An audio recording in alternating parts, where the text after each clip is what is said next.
Hi, quick video about circle theorems. This was set as work for year 10 last week, and there's just been a bit of a request just to go back over them, just to make sure we're happy.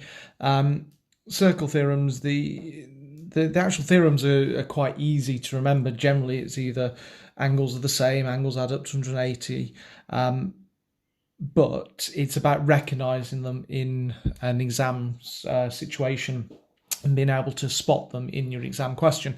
The best way to do that is just to do loads of practice, see all the different variations. So this is just a typical representation of the arrowhead, which I'll go through what you're supposed to properly call in a second, but it may not always look like that. It may look slightly different. So we're just going to go through the main points about circle theorems, talk a little bit about what to spot, and then just work our way through an exam question. So the first one, it's called in slang an arrowhead. It's not the best way to describe it because it may not always look like this nice arrowhead.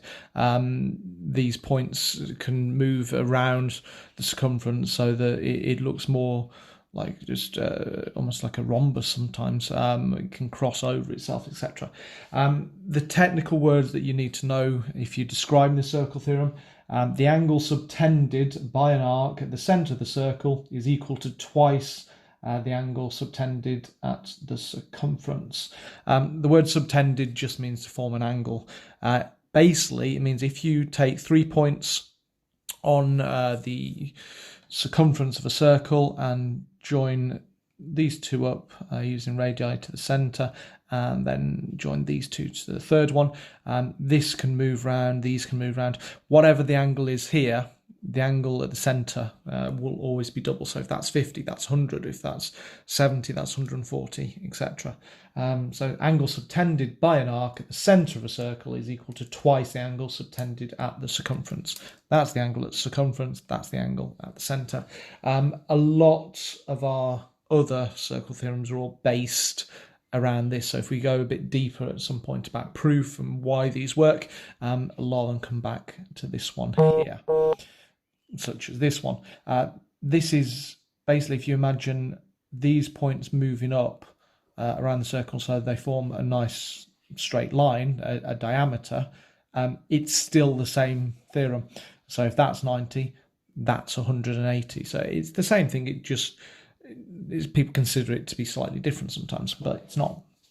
So this one is basically whenever you draw a triangle in a semicircle. So we've got a triangle drawn off a diameter. The angle subtended at the circumference by a semicircle is 90 degrees. As I say, essentially what that means, draw a diameter, draw any triangle off it, so it doesn't need to look like this, it could go there, etc. It will always be a right angled triangle. The next one, generally called the Bowtie Theorem, because again, most of the time it looks like a bow tie, but not always. The proper words for this one: angles in the same segment are equal. So you've got this bow tie kind of formation.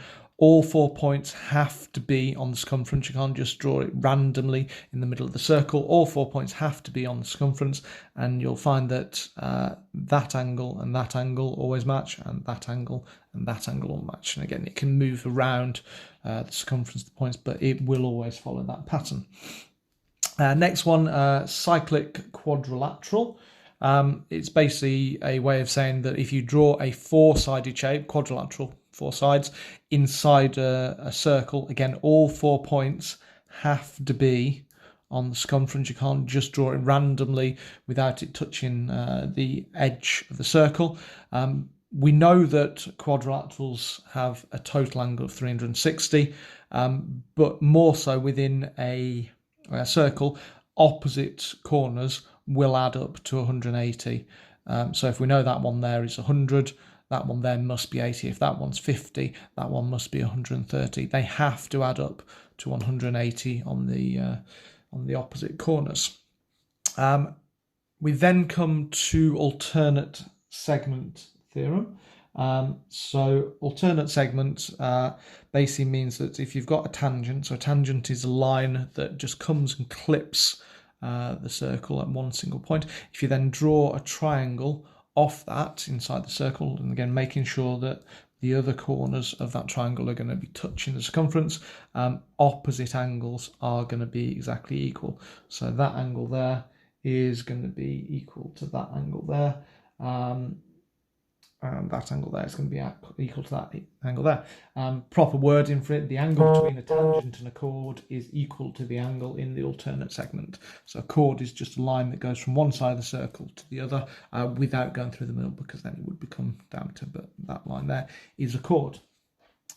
We then have kind of two theorems within one here. So I've got two tangents drawn. So a tangent there, just clipping the circle, tangent there, just clipping the circle on that side. The first bit about this is the tangent at any point on a circle is perpendicular to the radius at that point. So if we put a radius, so this is a radius going from the centre to the outside of the circle, so you've got a radius there, the angle that it will make with the tangent will be 90 degrees, so same on the other side as well. Some people describe this as kind of thing, the kite theorem, because you end up forming a kind of a kite shape, if you can see it there.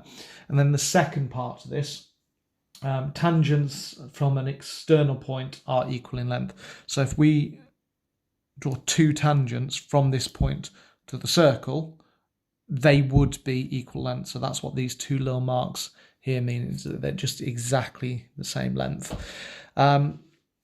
It's quite an important theorem, because once you know that these are 90, say it gave you this angle here or this angle here, you could work out the missing one.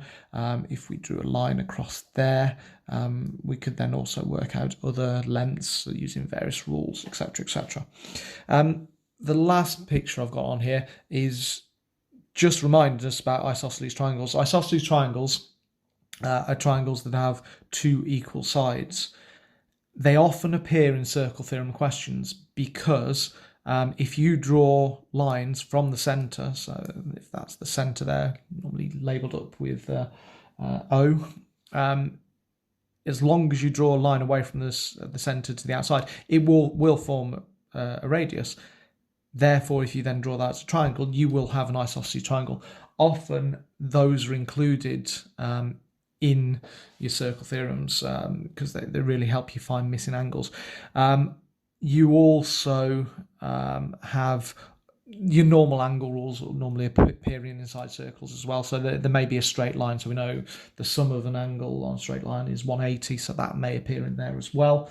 Or it could just be other random triangle facts. So if we go back to this one here, if it gave us this angle here, well, we know because of our circle theorem that that's going to be 90. So if we know that angle, we can then work out that angle as well.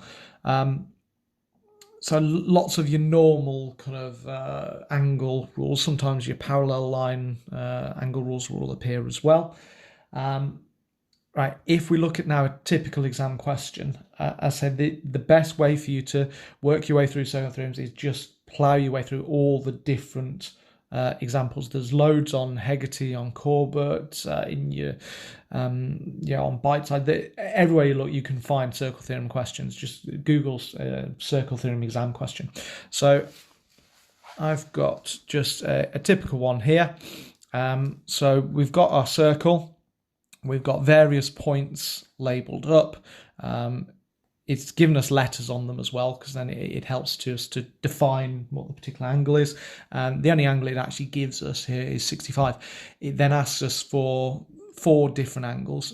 Just to recap of how angles are asked for, OBC means I'm going to start at O, I'm going to go to B, and then I'm going to go to C. So OBC, I'm just going to colour that in there. So that's going to be my purple angle there. BOC, so start at B, go to O, and then go to C. So that's going to be that angle there. The letter that you're having in the middle is always going to be where it's placed, and then the other two just give you where you've come from, where you're going to. That's our pink one. BAC, so start at B, go to A, go to C. So that's going to be that angle there. And then finally ODB, so O, to D to B. So that's going to be looking for that angle there. Now, the best advice I could give in this case, it's not always the best idea just to try and go for a certain angle. Just work stuff out. What do you know? If you know a certain angle, so we know this is 65, what else can you work out? What can you label on there? What can you find out? Rather than just trying to go directly, say all these weren't on there, say it was just saying get to ODB. What else can you work out first? It's not going to be a 1-mark question, so try and work out stuff and obviously give reasons as you go. There's always, within a circle theorem generally, going to be more than one way of actually getting to the correct answer as well. So my first one, OBC. So that's this angle here. Now, if I go back to thinking about my tangent, because it's got a tangent on here, so straight away I think that's probably going to be important. So I've got a tangent. This line here, that's going to be the centre of my circle. So this is a radius. So I'm going to label up all the other radii. So that's a radius.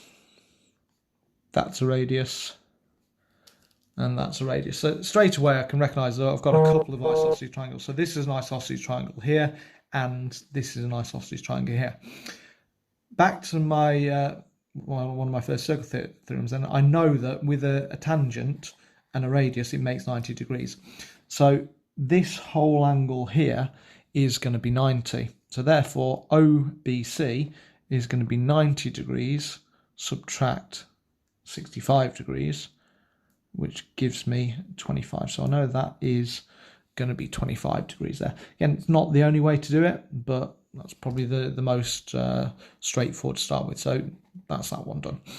Now, because I've already labelled up these as radii, and therefore it's an isosceles triangle, I know that in an isosceles triangle, you've got base angles the same. So when you've got the two sides, so trace your fingers down, those two angles will be the same as well. So I know if that's 25, this one up here, the angle BCO, the angle there at C, is also going to be 25. So I've also now got an isosceles triangle. Angles in a triangle sum to 180, so I've got 180, subtract 25, subtract another 25, and that gives me 130 degrees. So the angle here, that pink angle I was looking for, is 130 degrees. Next one, again, multiple ways here. I could go really, really direct if I spot the fact that there's an alternate segment theorem in there. Not always easy to spot that because you've got other lines in the way. But if that's 65, that must be 65. Probably the more likely way that you're going to spot it is by working your way down here. So 130, that's a straight line. Straight lines sum to 180 degrees. So 130 subtracted from 180 give me 50 degrees here. I can just draw myself out another little diagram. So if that's 50 degrees, this is an isosceles triangle. These two are equal. So 180 subtract 50 is 130. 130 split between the two equal angles is 65. So angle BAC is going to be 65 degrees. Just line up my answers there. So I've got 65 degrees there. I could, if I wanted, that must be 65 as well because of isosceles triangles. As I said, you could have done it differently. We could have worked out the fact that that's 65, so alternate segment gives that as 65 as well. Couple of different ways now to do all of this. My final angle of D, I could work out this angle here, because again, that tangent is a straight line. So I've got 65 and I've got 65 there, so that's 130. Add 25 is 155. So that must be 25 there, which again, because of alternate segment theorem, if that's 25, that's 25 there. This angle here, again, a straight line, 180 subtract 65 is 115 degrees. And then finally, I've got a triangle that's ADB. 115 and 25 is 140. Subtract that from 180, because angles in a triangle add to sum to 180. That angle there must be 40 degrees. There's other ways to do it. We could have worked out that this angle here is 90 again, because you've got a tangent and a radius. So that's 90. So you've got 90 there, 50 there. So again, that leaves you with 40 there. You could have done a big triangle. So you got 90 and you've got 25. So that's 115. Add the 25 up there. That's 140 again, which leaves 40 there. So loads of different ways of doing it. So the secret is not always just going directly for the angle that you've got to answer for the final question. Just work stuff out. I said multiple marks. Try and spot the radii. Try and spot any equal angles. Try and spot, have you got a diameter in there? Have you got a tangent in there? Just with more and more practice, it should start recognizing it a little bit more. Right, hopefully that helped. Good luck with the rest of the circle theorems. Speak to you soon.